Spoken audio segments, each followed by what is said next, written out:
Chalk another one up to internet inspiration. Last year, Pat Carter saw video of a well-lit house with Christmas lights synchronized to music. Next thing you know, he's buying every light in sight. And each evening for the next couple of weeks, you can drive by and see Pat's computerized Christmas conglomeration.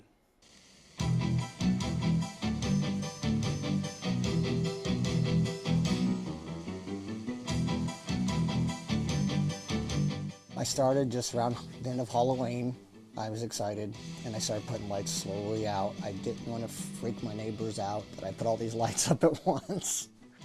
Now, 4,000 light bulbs later, I'm very proud. It's totally amazing that a lot of hard work has paid off.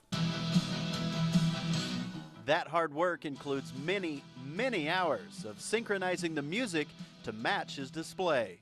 Once I get the song done, I actually go outside and I'll let it run through its sequence to see if I like what I see.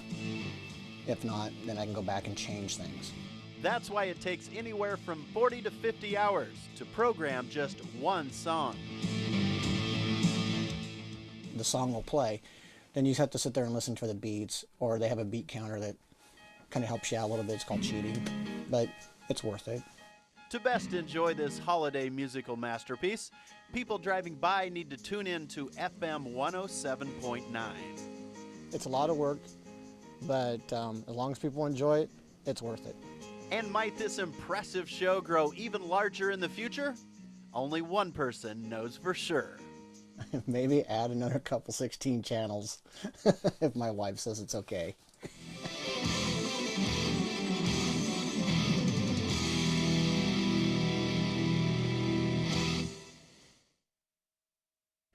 And just when you thought Pat might be satisfied working on his Christmas display, think again. He's already making plans for Valentine's Day, the 4th of July, and Halloween. Neighbors, beware. Well, if you have any ideas for the next entry into my journal, send it my way. Write or call. I look forward to hearing from you.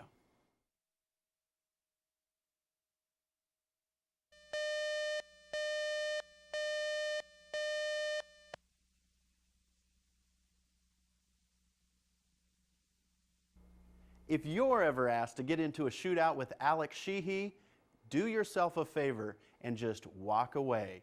The 11-year-old from Hastings spent most of 2006 shooting a basketball, and it paid off. Alex earned the title of international champion in the Knights of Columbus free throw shooting contest. This kid, my friends, is what you call a natural. I wish I could say that I taught him everything he knows, but the people that know me and have seen me play basketball would know different. Alex's dad doesn't know where he got it, but rest assured, he's got it. After I just keep making them, like one after another, and then I just don't even think about anything. I just start shooting. 213,000 boys and girls took part in the competition. But Alex became one of just 22 international champions. 14. Alex, I swear, was born with a ball in his hand. He plays the sport of the season. He's very competitive, even spelling tests at school. He competes to do better than anybody else in his class. Alex, tell me, I need to know, what does it take to be a good free throw shooter? Practice a lot and have fun. And the young sharpshooter should know. In his very first year of competition, Alex hit 73 of 75 shots on his way through the local, regional, and state contests. Tell me, what's going through your mind when you're standing here, you're dribbling? What are you thinking about? Try to make it and don't get nervous in front of all the people. And trust me, when you hit 25 of 25 at regionals, people are going to be watching, including one proud papa. Oh, believe me, it is so cool of a feeling. I mean, to have your son out there, especially hitting one after another, and it really gives you a nice warm feeling, goosebumps all over you. So. And just in case the last name sounds familiar, that's probably because Alex's proud uncle is Rick Sheehy, the Lieutenant Governor of the state of Nebraska. Well, if you have any journal ideas you'd like to shoot at me, send them my way. Write or call. I look forward to hearing from you.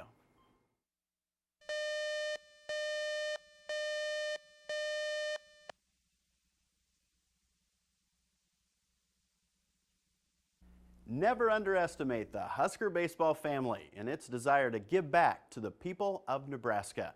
They saw an opportunity to help low-income kids through City Impact, and they jumped at it. And 80 women jumped at the opportunity to learn more about the game of baseball. And setting the tone for the day was former Husker pitcher and Grand Island's own R.D. Spees. Hello again, ladies. This is Harry Carey of Baseball 101. And with that wacky welcome, class was officially in session. I'm going to throw this baseball up in the air. When I catch it, I want you to clap just one time. Just once. You know, some of our best fans are women, and we love that. We love that they're out here today. And trust me, we're not going to be too remedial on this. We know we have some very good baseball-educated women, and we're excited at the fact that they're here. And some of these hardcore Husker fans went to great lengths to be here.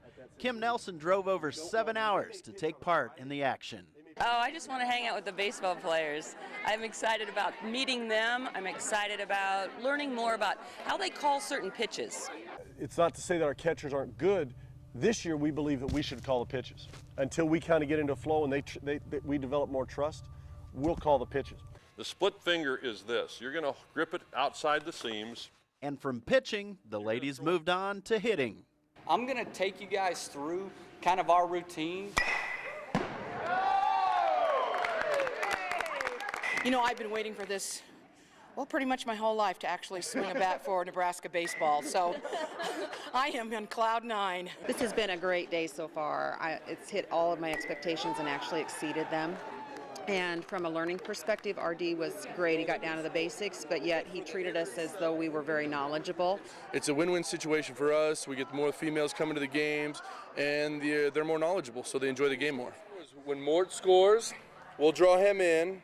City Impact raised over $5,000 through today's activities, and they plan on using those funds to send inner-city kids to sports camps this summer. A big thumbs up goes to Coach A and his crew in benefiting a very worthy cause.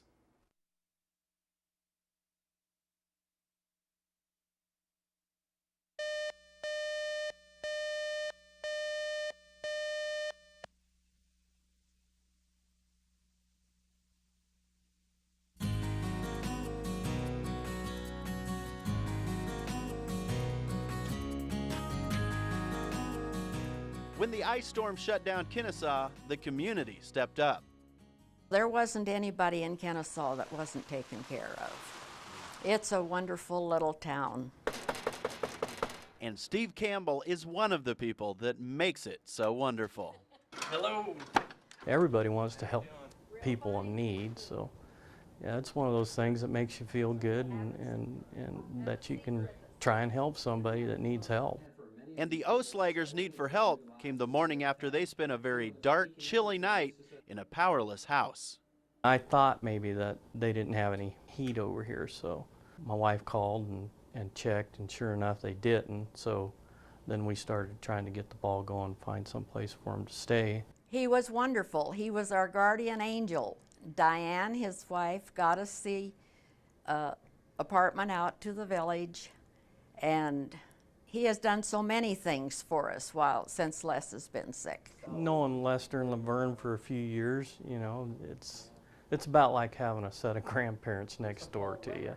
I've told them how wonderful they have been and how much we love them. And as far as I'm concerned, they're my guardian angel. But Steve insists that his thoughtful efforts weren't at all unusual. There's 100 stories in this town, you know, on people helping people. It's a good town. In Kennesaw, I'm Lance Schwartz, 1011 News.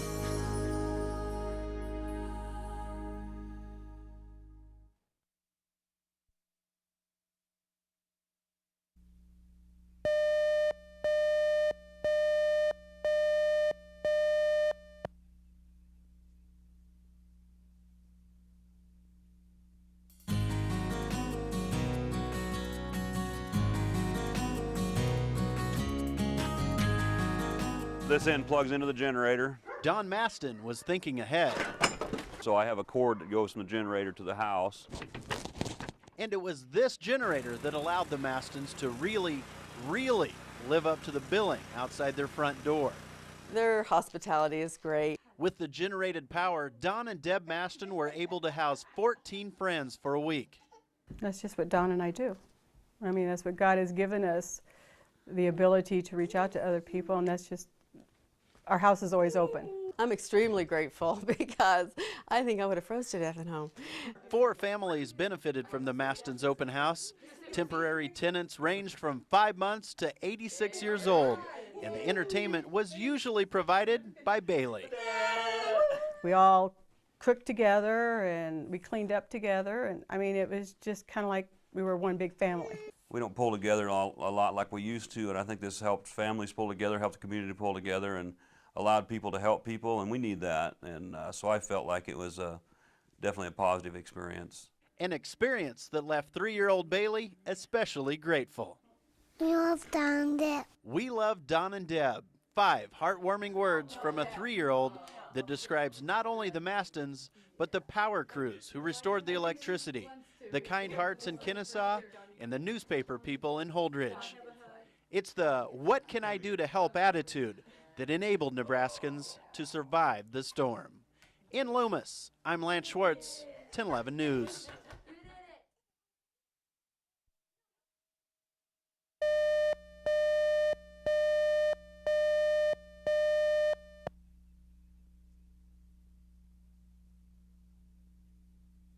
I've got to be honest with you. While other kids were dreaming of someday becoming astronauts and firemen, I was always thinking that watching movies for a living would be a pretty good way to go through adulthood.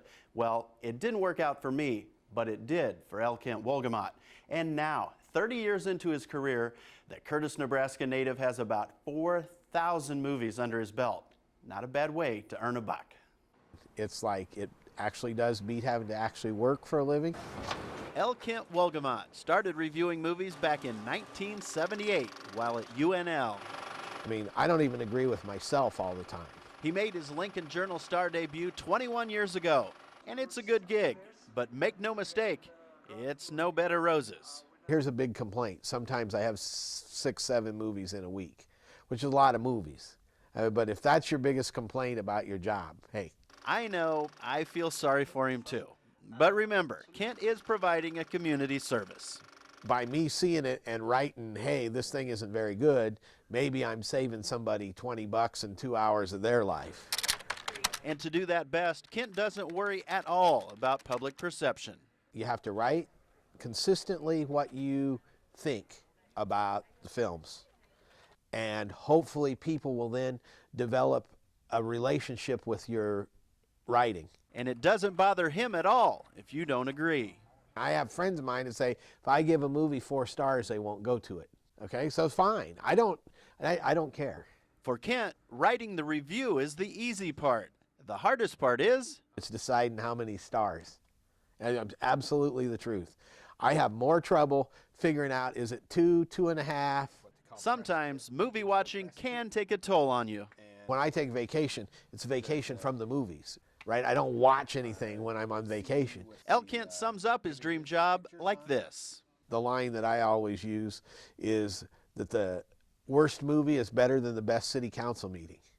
It's hard for Kent to pinpoint his all-time favorite movie, but he says Casablanca and United 93 are right up there. And don't forget to check out his weekly entertainment report right here on 1011, Thursdays at 5.